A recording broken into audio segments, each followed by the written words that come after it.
Le faubourg de Mons semble, pour les profanes, ne pas exister depuis plus de 200 à 300 ans. C'est faux. Suivez-moi. En effet, le quartier du faubourg de Mons était traversé par une voie romaine, celle qui reliait Bavay à Trèves, une des 7 chaussées Brunehaut rayonnant autour de Bavay. Cette voie romaine passait ici même, au niveau de la ruelle Langlais, et aussi au niveau de la rue du Cèdre Bleu. Mais ce quartier, qui est le mien depuis 50 ans, ne possédait finalement quasiment aucun bâti avant le début du XIXe siècle. À partir du Moyen-Âge, le quartier était d'ailleurs avant tout l'entrée de la ville de Maubeuge en provenance du nord de l'Europe. Un premier octroi fut d'ailleurs installé durant des siècles à l'angle de la rue du Grand-Bois et de la route de Mons. Jusqu'aux années 1970, le faubourg de Mons conservait un caractère semi-rural prononcé. Un exemple notable de cette époque est la salle des fêtes du quartier, construite en 1931 dans un style art déco, située juste derrière moi. Ces salles des fêtes nécessitent aujourd'hui une réfection des plus urgentes. Comme souvent, les entretiens courants n'étant pas réalisés, il faudra désormais un budget de 200 à 300 000 € pour la rénover et lui permettre de recouvrer sa splendeur d'antan. Au fil des décennies, le quartier a connu une urbanisation croissante, devenant un secteur résidentiel prisé. Outre la salle des fêtes, le faubourg de Mons possède son église.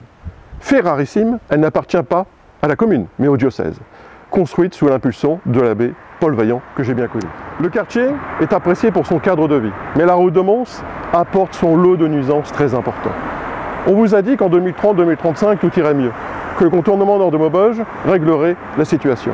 C'est faux. Car si on étudie un peu le tracé, on se rend compte que celui comporte 4 ronds-points et deux fois une voie partielle, entre la route de Mons et Boussois.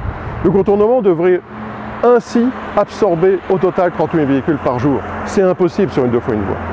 Un investissement de 140 millions d'euros qui n'aura finalement servi à rien.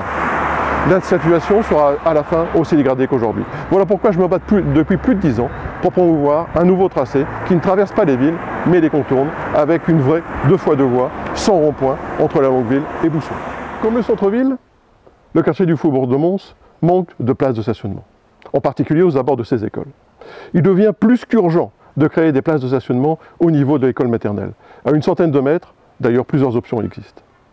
De même, pour l'école primaire du faubourg de Mons, il manque de place au niveau de la route de Mons. Les écoles ne souffrent pas uniquement de manque de stationnement, mais aussi et surtout de manque de rénovation de leurs bâtiments. Cela fait des décennies que rien ou presque a été fait. Et cela devient de plus en plus critique.